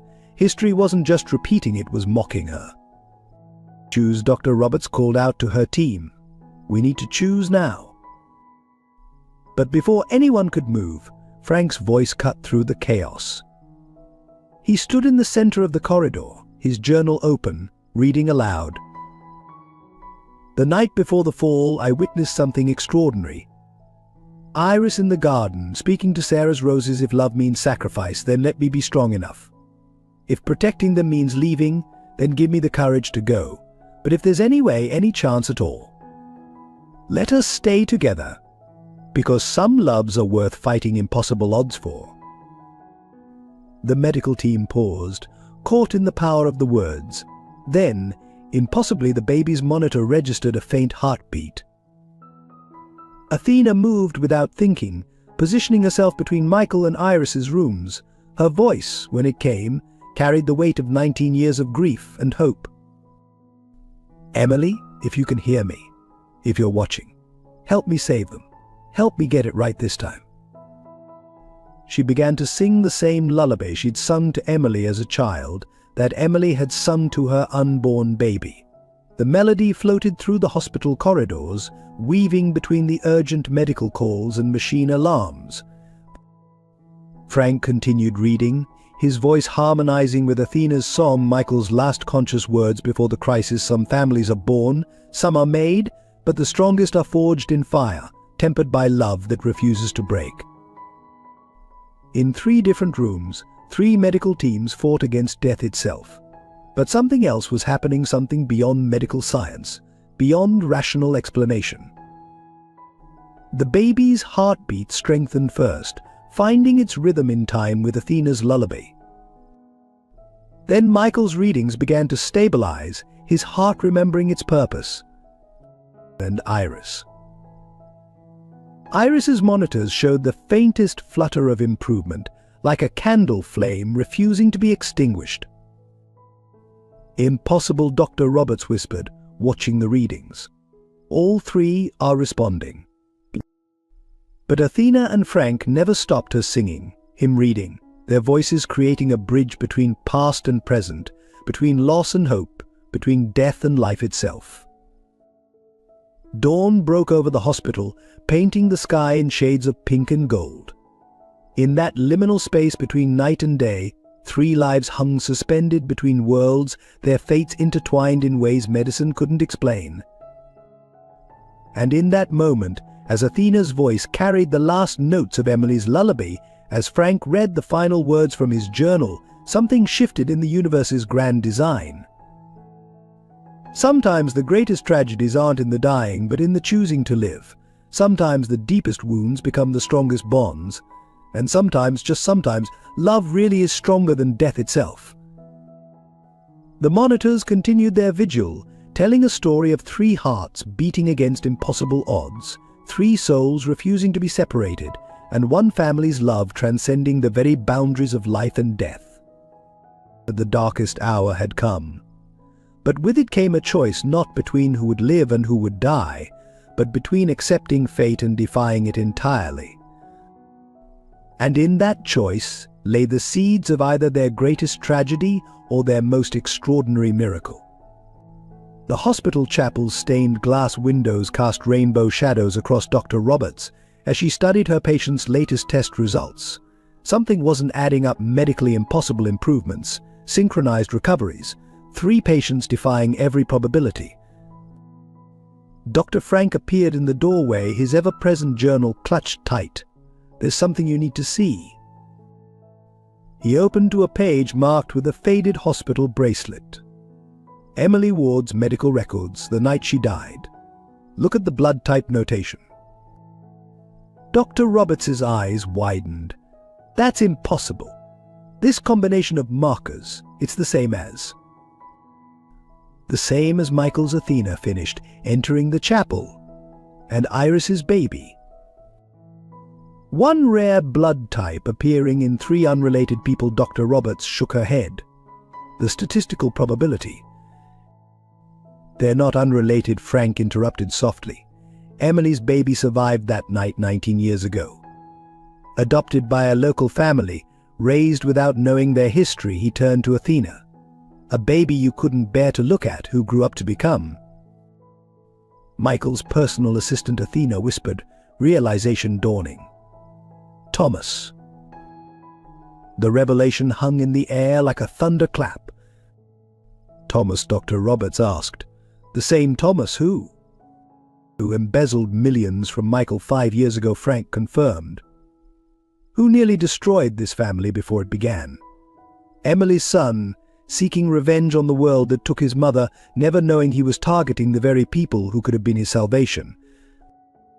Athena sank into a pew, decades of guilt crushing her. If I had just looked at him just once, I would have seen Emily's eyes. I would have known.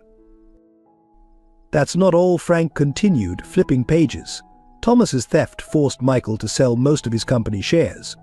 Those shares were bought by a holding company owned by James and Sarah Bennett. Dr. Roberts finished, understanding dawning. Iris's parents. They knew Athena breathed. They were trying to protect Michael even then. They bought those shares to keep the company in friendly hands until their daughter could restore balance. Frank nodded. They couldn't have known how, but they trusted love would find a way. Dr. Roberts studied her test results with new eyes. The baby's blood type. It's not just rare, it's unique. A perfect combination of all 3 genetic lines carrying markers that could heal. All of them, Athena finished. The baby isn't just their future, he's their salvation. The chapel doors burst open as a nurse rushed in. Doctor, all 3 patients, their readings are synchronizing. They raced to the ICU, where monitors told an incredible story. 3 heartbeats finding the same rhythm, 3 bodies healing in perfect harmony. In his crib, the baby's vital signs grew stronger by the minute. In adjacent rooms, Michael and Iris showed similar improvements, their recovery defying medical explanation. Love, Frank murmured, writing rapidly, finds ways that science can't explain.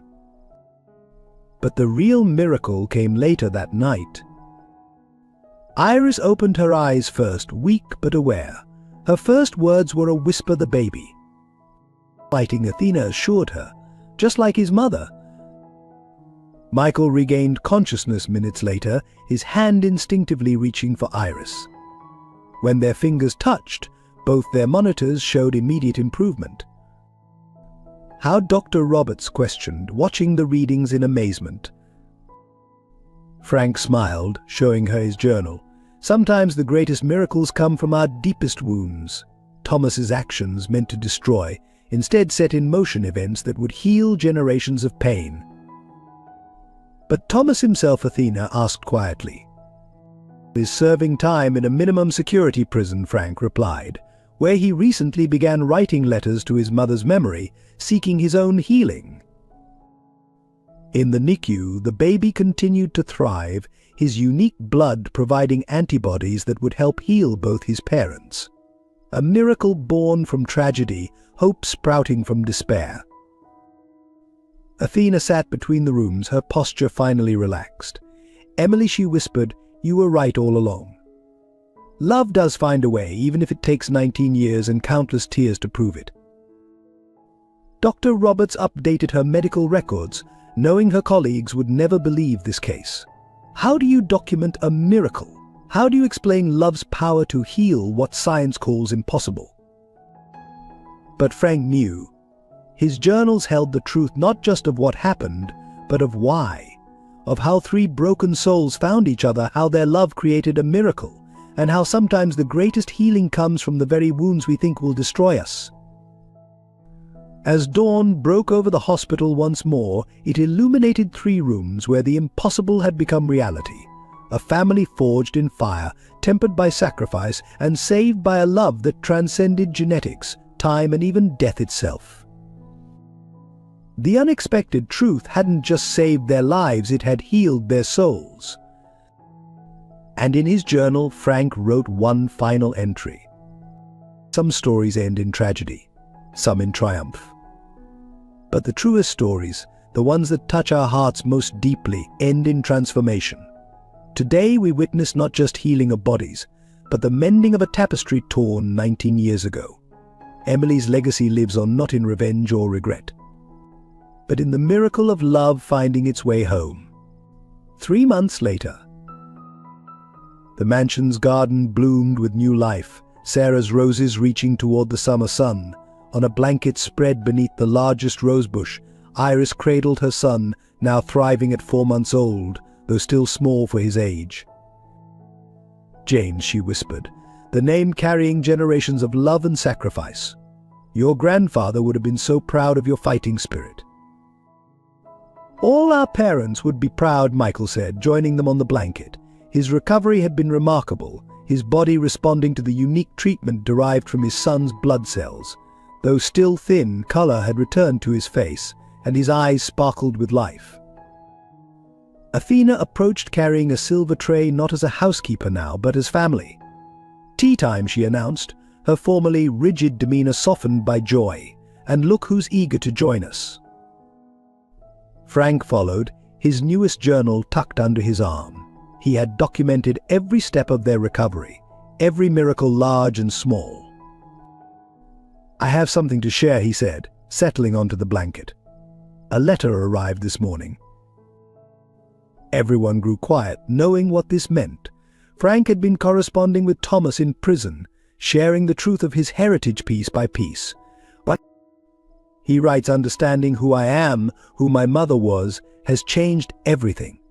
The anger I carried, the desire for revenge, it was all misplaced grief for a connection I couldn't name. Please tell Athena. Tell my grandmother that I understand now. And I'm sorry." Athena's hands trembled as she poured the tea. Will he? Would he want to meet his nephew? "When he's ready," Iris said softly. "This family knows better than most that healing takes time."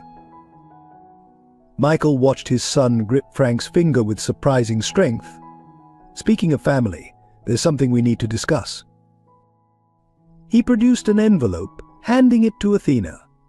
Inside were legal papers, adoption papers. "We want to make it official," Iris explained, tears shining in her eyes. "You're already James's grandmother in every way that matters.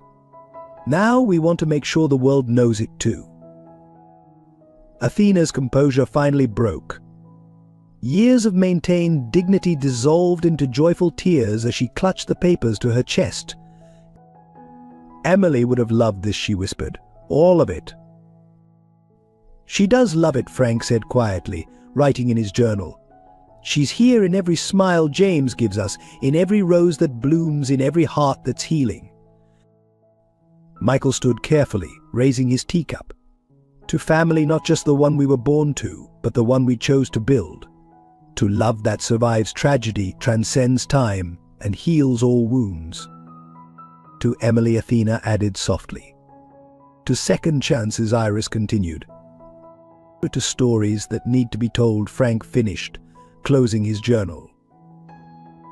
Baby James cooed, reaching for the sunlight filtering through rose petals, unaware that his very existence had healed 3 generations of pain. Later that evening, as sunset painted the garden in golden hues, Iris found Athena in Emily's old room preserved all these years, now being transformed into a nursery for James. "I couldn't enter this room for 19 years, Athena said, running her hand along the crib rail. "Now it feels right, like everything has come full circle." "Love finds a way," Iris quoted softly, "even if it takes 19 years. In his cottage, Frank made his final entry in the current journal. "Today, a family once broken by tragedy celebrates healing beyond measure. A child born of love becomes the bridge between past and future. A house that held secrets now rings with laughter, and in the garden Sarah's roses bloom brighter than ever, as if knowing their purpose in bringing us all together is finally complete. He looked up to see Michael walking in the garden, his son cradled against his chest, pointing out the stars beginning to appear. Some might call it coincidence. Frank wrote how a homeless woman saved a dying millionaire, how their child carried the exact genetic key to heal them both, how every tragedy and triumph led to this moment. But those of us who witnessed it know better. We know that love, when given freely and without condition, has the power to rewrite endings, heal wounds, and create miracles. Athena joined Michael and James in the garden, her arms full of Emily's old baby blankets, finally ready to be used again. Iris watched from the terrace, her mother's sapphire necklace catching the last rays of sunlight. The mansion, once a mausoleum of wealth and loneliness, had transformed into a true home. The walls that once echoed with secrets now resonated with love and laughter.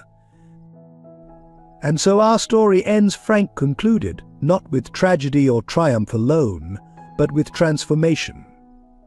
A family forged in fire, tempered by sacrifice, and bound together by love stronger than blood itself. Emily's legacy lives on not in sorrow or regret, but in the joy of lives made whole again. In the garden, baby James drifted to sleep as Athena sang Emily's lullaby. Michael held Iris close as they watched the first stars appear.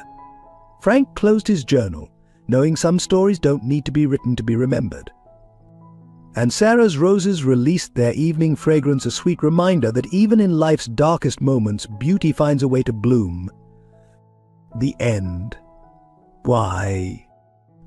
As the sun sets on our story, we invite you to join us on more journeys of hope, healing, and the extraordinary power of love. Your comments and engagement help us share these tales that remind us of humanity's capacity for transformation. If this story touched your heart, leave a simple one below and become part of our storytelling family. The story ends, but the themes of love, redemption, and the healing power of family continue to resonate, reminding us that sometimes the most beautiful chapters of our lives come after our deepest struggles. As the sun sets on our tale, remember that every heart carries its own invisible scars, every soul bears its untold stories. Like Iris, some of us know the cold bite of loneliness, the weight of being unseen. Like Michael, we felt the hollow echo of success without love. Like Athena, many of us guard our hearts behind walls built from past pain. But love has a way of finding light in our darkest corners. Sometimes our greatest wounds become our deepest wells of compassion. Our hardest falls lead us to our strongest rises, and those moments when we feel most broken, they're often the very cracks through which love finds its way in. To those fighting battles alone you are seen. To those carrying guilt from past choices, forgiveness is possible. To those who've lost faith in love, miracles still happen every day in the most unexpected places. Remember Iris's courage to love despite having nothing. Remember Michael's journey from wealth to true richness of heart. Remember Athena's transformation from pain to healing. Remember that sometimes our greatest act of love isn't in holding on, but in being brave enough to open our hearts again. Life rarely gives us perfect endings, but it always offers you as perfect moments to begin again. Like Sarah's roses blooming through winter, hope finds a way to survive our darkest seasons. So tonight, as you hold this story in your heart, know that your own story isn't finished yet. Your pain can become purpose. Your scars can become strength. Your yesterday's tragedy can become tomorrow's miracle. Because love, real, unconditional, soul-deep love doesn't just heal wounds. It transforms them into bridges that connect us all. And sometimes, in our most broken moments, when we think we've lost everything, that's exactly when love finds us and shows us we had everything we needed all along. Your story matters. Your heart matters. Your capacity to love, despite everything, matters.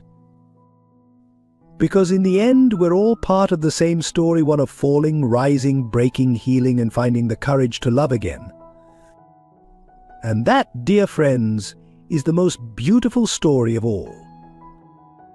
If this story touched your heart and awakened something within you, we invite you to become part of our storytelling family.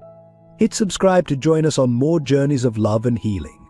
Share this tale with someone who needs its message today. Leave a like and let us know in the comments how this story resonated with your own journey. Together, let's spread hope and remind each other that love always finds a way.